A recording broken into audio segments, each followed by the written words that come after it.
Քբեականներ ու առողջ զավակներ զերծ կմնան զինվորական բարդատիր ծառայությունեն,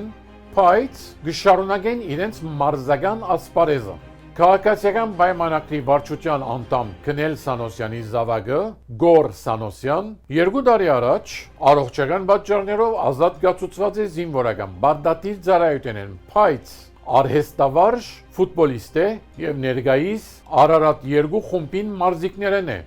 Առողջական խնդիրներու պատճառով զինվորական բարդատիր ծառայությունեն ազատ կացուցված է նաեւ քաղաքացիական պայմանագրի պատգամավոր Լուսինե Բադալյանի զավակը Սամվել Գևորգյան, որ սակայն բասկետբոլիստ է, մինչև 20 տարեկան Հայաստանի ազգային հավաքականին եւ Հադիս խումբին մեջ։ Իսկ զինք բարդատրող հարցումը այն է, թե ինչպես կարելի է առողջական խնդիրներ ունենալով հանդերձ ֆուտբոլ եւ բասկետբոլ խաղալ, բայց հնարավոր չէ նույնիսկ սահմանափակումներով զինվորական ծառայություն կատարել։